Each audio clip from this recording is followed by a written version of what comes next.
Saya mendefinisikan orang bodoh itu bukan orang yang IQ-nya rendah, tapi orang bodoh itu orang yang tidak mau belajar.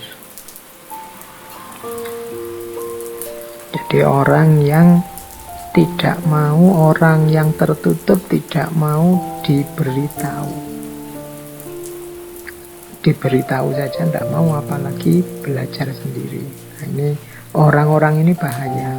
Apalagi kalau orang-orang ini orang yang merasa bahwa dirinya sudah tahu, dirinya sudah pinter, dirinya sudah benar, sudah baik. Nah, ini lebih gawat lagi. Nah, Imam Syafi'i memberi beberapa tips menghadapi orang semacam ini. Yang pertama, kata Imam Syafi'i, janganlah engkau menyampaikan pendapat kepada orang yang tidak menghendakinya.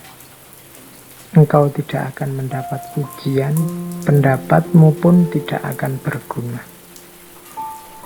Jadi kalau memang jelas orang ini sudah tertutup, diberitahu tidak bisa, dinasehati mental, tipenya memang sudah seperti itu, ya kita jangan capek-capek, katanya Imam Syafi'i, ya, menyampaikan nasihat-nasihat atau pendapat-pendapat padanya, karena tidak akan ada gunanya, engkau pun tidak akan dipuji. Bahkan mungkin yang kau dapat hanya sakit hati, karena dia akan menertawakanmu, dia akan menganggapmu rendah, lemah, dan lain sebagainya. Jadi ya sudahlah, ada titik di mana kita berpikir taktis, strategis dalam kebaikan. Antara lain ya tidak usah capek-capek menasehati orang yang tidak mau, orang yang menutup diri. Cari strategi yang lain yang lebih efektif, karena nasihatmu tidak akan berguna, engkau pun tidak akan dapat pujian. Itu nasihat pertama. Bertemu orang-orang yang tidak pinter, orang-orang yang tertutup. Nah, yang kedua, silahkan hina diriku sepuas kalian. Aku akan tetap diam saja. Bukannya aku tidak punya jawaban, tetapi singa selalu tidak akan membalas gonggongan anjing. Nah, ini analoginya menarik. Jadi kadang-kadang ada orang yang tidak ngerti, orang ini tidak tahu, diberitahu tidak bisa, tapi tiap hari mungkin menghina kita, mengkritik kita, menjatuhkan kita, menunjukkan di mana kesalahan kita, padahal dia tidak ngerti duduk persoalannya. Katanya Imam Syafi'i, kalau menghadapi situasi yang rumit semacam itu, orang ini maunya apa sih? Dia tertutup, diberitahu tidak mau, tapi kelakuannya tiap hari menyakiti dan menyakitkan. Kata Imam Syafi'i, ya sudahlah, hinalah diriku sepuas kalian, tapi aku akan tetap diam. Bukannya aku tidak punya jawaban, tetapi singa selalu tidak akan membalas gonggongan anjing. Jadi menggonggonglah sepuasmu. Toh engkau diingatkan juga tidak mau, engkau diberi tahu yang benar juga tidak mau. Kalau engkau memang puas dengan menghina, hinalah diriku sepuas mungkin, dan aku akan tetap diam. Karena kalau aku menjawab, membalas, yang terjadi biasanya kontraproduktif.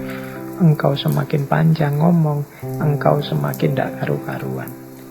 Tunggulah sampai gonggongan anjingnya berhenti, baru singa menyala. Jadi ini yang kedua. Mungkin teman-teman punya situasi nanti, mengalami situasi semacam ini. Quotes ini boleh dipakai, tapi juga ya tidak dipakai sembarangan. Nanti setiap kali ada orang ngeritik kalian pakai ini, aku diam saja, singa kan tidak membalas gonggongan anjing. Padahal kamu tidak bisa jawab kritikannya temanmu. Ini situasinya tidak untuk situasi semacam itu, tapi untuk situasi mungkin ada orang yang bodoh tapi cerewet, diberitahu tidak mau, suaranya tidak berhenti-berhenti, ya mungkin situasi yang seperti itu. Tapi untuk kritik-kritik yang konstruktif, produktif, diskusi-diskusi yang bilati ya ahsan tadi, ya jangan diem saja. Ikhlaslah bertukar pikiran, saling memberi masukan. Jadi ini kalimatnya Imam Syafi'i ini ya silahkan dipakai sesuai dosisnya, sesuai ruang dan waktunya. Ini quote selanjutnya juga mirip. Biarlah mereka bersikap bodoh dan menghina, dan tetaplah kita bersikap santun. Gaharu akan semakin wangi ketika disulut api. Jadi ini melanjutkan tadi, ketemu orang yang seperti tadi loh. Seandainya harus merespon, ya tetap kita respon dengan santun, tetap kita tidak lupa akhlak, tidak lupa adab. Biar saja orang terus menghina kita, orang terus menyakiti kita. Kalau kita memang ada dalam kebenaran, ada dalam kebaikan, maka gaharu akan semakin wangi ketika disulut api. Gaharu itu ya kayak dupa itu kan, alat untuk menyebarkan aroma. Nah itu kalau ingin wangiannya semakin tersebar, ya apinya ditambah.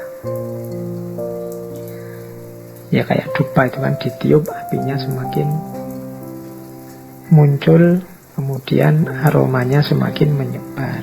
Kayak kemenyan itu kan juga begitu.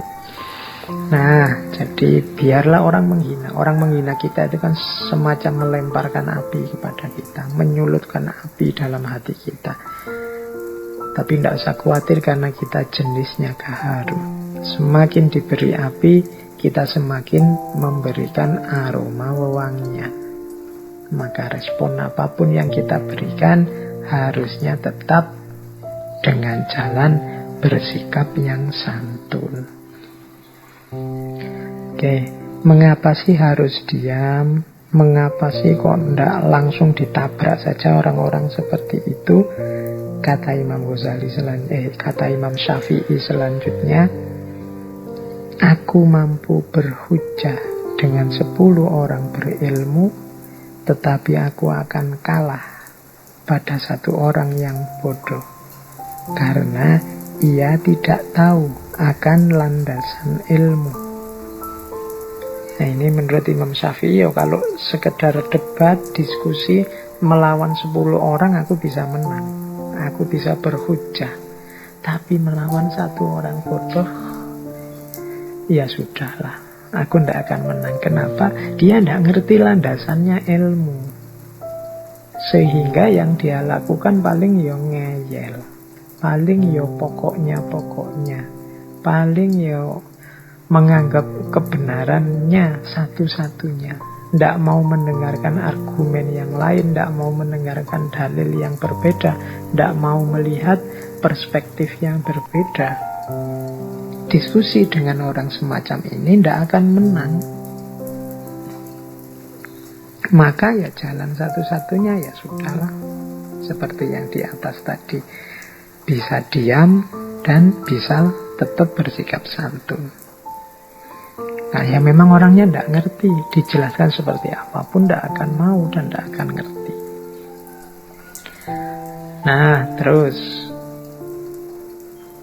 menghindarkan telinga dari hal-hal yang tidak baik merupakan suatu keharusan, sebagaimana seseorang mensucikan tutur katanya dari ungkapan buruk.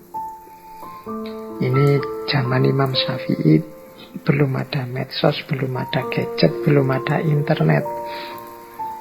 Kalau hari ini informasi itu tidak hanya datang lewat telinga, tapi juga lewat mata. Jadi menjaga mata dari membaca hal-hal yang tidak baik, ini kalau mau dilengkapi. Menghindarkan telinga dari mendengar hal-hal yang tidak baik, ini keharusan. Kenapa? Membaca, mendengar itu sama dengan memasukkan sesuatu ke dalam diri kita. Ini kalau kita tidak hati-hati, kalau kita memasukkan juga yang rusak-rusak, sama artinya dengan merusak diri kita, merusak pikiran kita. Maka mari kita hati-hati, lebih baik menghindar.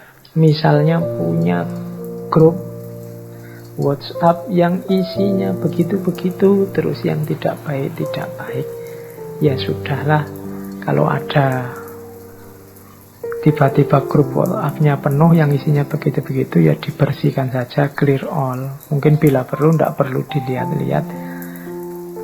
Kalau bisa keluar ya syukur, kalau tidak bisa keluar mungkin sungkan, mungkin tidak enak, ya sudah diam saja. Setiap kali penuh dibersihkan. Menghindari mata kita melihat hal-hal yang tidak baik, atau telinga kita mendengar hal-hal yang tidak baik. Mulut kita kan juga harus dijaga, tidak ngomong yang jelek-jelek. Telinga kita berarti harus dijaga, tidak mendengar yang jelek-jelek. Mata juga harus dijaga, tidak melihat yang jelek-jelek. Ini kunci, salah satu cara agar jiwa kita tidak gelap. Jiwa kita tetap terang, tetap bisa menampung cahaya yang namanya ilmu. Mendengar yang tidak baik itu salah satu maksiatnya mata, maksiatnya telinga. Melihat yang tidak baik ini maksiatnya mata. Padahal maksiat itu salah satu yang menghalangi kita dari ilmu, dari cahaya dari Allah. Biasanya yang tidak baik itu muncul dari orang-orang bodoh, dalam tanda petik tadi ya, dengan definisi bodoh yang saya jelaskan tadi. Jadi ini beberapa tips dari Imam Syafi'i menghadapi orang bodoh. Jadi yang pertama, lihatlah apa memang efektif kalau kita menasehati dia, apa dia mau. Kalau tidak, cari strategi yang lain, biar tidak menghinakan ilmu. Kemudian ada kalanya memang kita memilih diam saja. Meskipun begitu, kita tetap dituntut untuk bersikap santun. Karena memang orang bodoh ini adalah orang-orang yang tidak tahu landasannya ilmu. Ini yang agak menyulitkan. Kalau orang pinter sama orang pinter ya biasanya lebih mudah. Bahkan ada adagium al-alim wal-alim kafa bil isyarah. Orang sama-sama pinter itu mungkin menasehatinya nggak pakai kata-kata yang panjang lebar. Dengan isyarat-isyarat saja sudah masuk nasihatnya.